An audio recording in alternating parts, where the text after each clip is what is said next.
Halo Sobat Bola Mania, kembali lagi di BRC Official. Ada kabar menarik nih mengenai kecewa fans Bali United karena drawing Piala Dunia U20 batal. Dampak dari pembatalan drawing atau undian grup Piala Dunia U20 2023 di Bali menuai reaksi komunitas supporter. Salah satunya Brigas, supporter Bali United. Penasihat Brigas Bali Iwayan Bersih mengaku sangat kecewa terhadap pembatalan yang dilakukan FIFA. Kalau dibilang kecewa, saya sangat-sangat kecewa, ungkap pria yang akrab disapa Ahmad tersebut kepada Detik Bali, Selasa 28 Maret. Ahmad menegaskan sebagai pecinta timnas sangat menyayangkan kasus ini terjadi.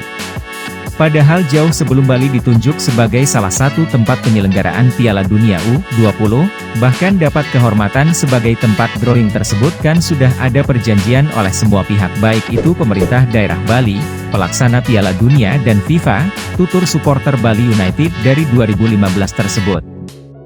Menurut Ahmad, saat itu pemerintah provinsi, Pemprov, Bali pasti sudah tahu timnas Israel bakal datang sebagai salah satu peserta Piala Dunia U20 2023. Yang jadi pertanyaan kenapa setelah hari pelaksanaan drawing tinggal beberapa hari tiba-tiba ada kata penolakan dari Bali melalui kepala daerah yaitu Gubernur, ujar Ahmad.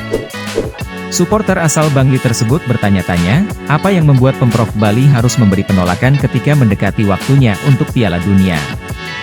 Baginya olahraga adalah olahraga. Harus dipisahkan dengan politik. Ada apa? Apakah ini ada muatan politik di dalamnya? Tanyanya terkait sikap Gubernur Bali Wayan Koster tersebut.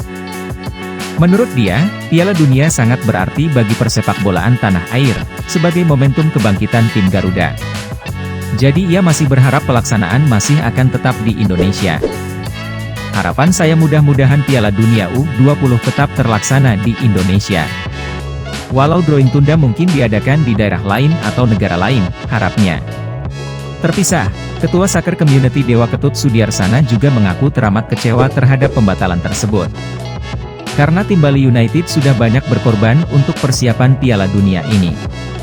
Ia sebagai penggemar bola tentunya sangat kecewa sekali, perhelatannya yang ditunggu-tunggu. Sampai mengorbankan Bali United main di luar, dan sangat disayangkan kenapa sepak bola dikaitkan dengan politik, ungkapnya. Nah itu dia Sobat Bola Mania untuk update kabar kali ini, bagaimana pendapat kalian Sobat? Tulis pendapat kalian di kolom komentar ya Sobat dan jangan lupa untuk like, comment, and subscribe.